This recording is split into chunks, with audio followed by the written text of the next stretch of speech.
Pixar Animation Studios have an incredible strike rate when it comes to hit movies. They've made over $6.2 billion at the box office and have an average review rating of around 93%. But what happens when it all goes wrong? That's what faced the president of Pixar Animation Studios, Jim Morris, on their new film, The Good Dinosaur. Originally due out last year, they had to stop production, they fired almost the entire cast, and completely retooled the story.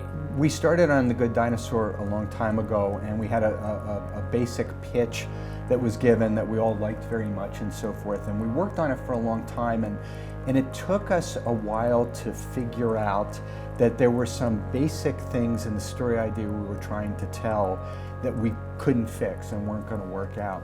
And we were fairly far down the path. We were 3 years plus into making the film, and we just realized that it wasn't going to be good enough. Everything we tried to do to fix it just felt like we were over plotting or bolting something on that didn't feel organic. And so we made the hard decision to stop working on that film and do a reboot. And there were still things about the world and the characters we liked a lot, but the story just wasn't working. So the truth is, all that has survived of the first idea is some of the design of the two key characters. Everything else about the story and what it's about and even the look of it has changed. And it was, thank God Disney trusts us and sort of said, well, if you guys, that's what you guys think you need to do, because otherwise we all have been fired for our incompetency, I think. When you do make that decision to reboot on a production, you've got an army of people working on a film. Yes. What does that do to the building? How does that news reverberate throughout the company? It can be fairly traumatic when we make a big change to a movie like that that's been cooking along. We've had great luck and misfortune, and I've had that a lot in my career in different films I've worked on. Some have gone through the roof and others just haven't landed in the same way. So we take solace in it in the leadership ranks, saying well, the point is to not put a bad movie out and put the best possible movie. But it's a little disturbing to people who've been working on the project for a while. It's tricky. It's a disturbance in the force.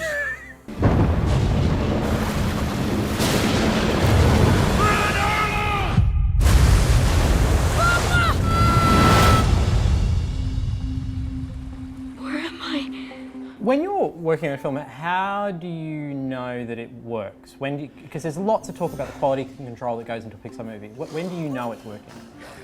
We never know for sure if it's working, but we get opening weekend box office usually tells you. Yeah, that's when you know that it's connecting with people, and you hope it does.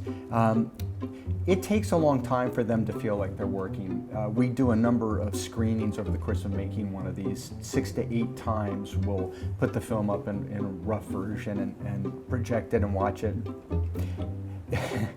They're usually pretty ragged the first few times through, but there's some core that we keep kind of working on and getting at, and then you do eventually feel a time when it feels like it turns the corner, when it falls into place. We're more paleontologists than anything else, and we find the dinosaur bone, and then we find another dinosaur bone, and then another dinosaur bone, and we think we're building a really nice brontosaurus. And then it turns out to be a stegosaurus. It turns out to be something completely different, and it's kind of naturally gotten there in this organic way out of the work of everybody, but you discover kind of what you're making along the path sometimes.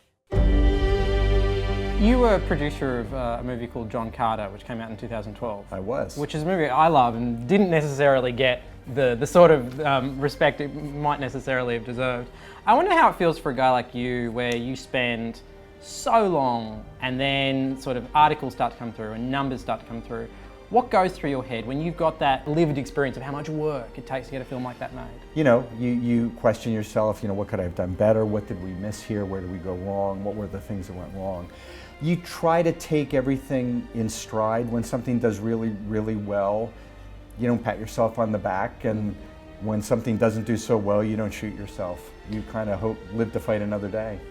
There's been a lot of risks, creative risks that have paid off for Pixar over the years. What was the one that made you most nervous? WALL-E probably made me the most nervous. WALL-E. Because I thought we would for sure be the ones to screw up Pixar's success.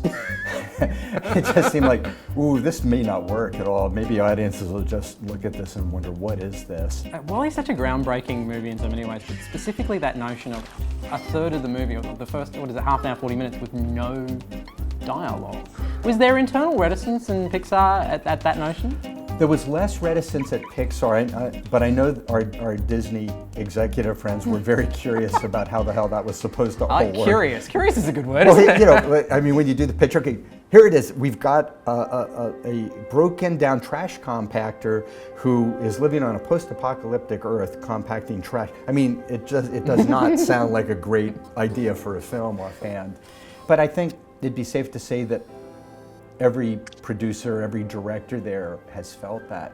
They feel like, I don't know, we're trying to make something good here, but what if it doesn't work? Even Inside Out, which has turned out to really connect with audiences, but it was, you know, an unusual idea, and we all loved it, but at some point you go, I don't know if this is gonna work.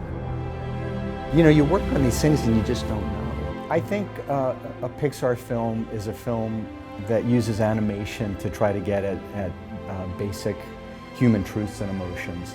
And they're not things that we decide to be themes and then work into the movies. I think they rise up organically from the different filmmakers and storytellers. But I think there's a like-mindedness among the filmmakers at Pixar, and they all have that within. Can I say it's an absolute pleasure talking to you? Pleasure talking to you. Thanks so much.